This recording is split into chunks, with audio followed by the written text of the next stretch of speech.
Kanang presyo sa gasolina, mupadayon jud na ang matsaka. Dili ko na maubos anytime soon. Sabi ng panahon na ron eh. Iso na doon kayo. Wala may klaro ni. Wala may klarong income. Tungkol sa kamahal sa gasolina, di ba? Wala tayong karimitan sa mga asawa.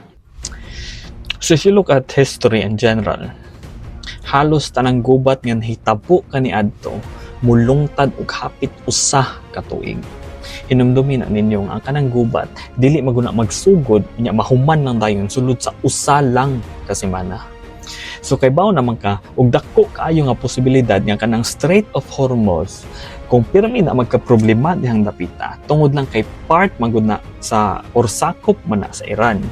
Ang kabaw na sa kanang presyo sa gasolina mupadayon jud na mamutsaka. Dili gyud na maubos anytime soon. Mao bitaw na nagsige kog remind ninyo nga pagtigom lagi mo. Kay kung magtigom mo, kamo naman po'y makabenepisyo na. Pangandami ninyo og maayo ang grabe nga kalisod nga moabot diri sa Pilipinas. Wala ko nang hadlok ninyo ha.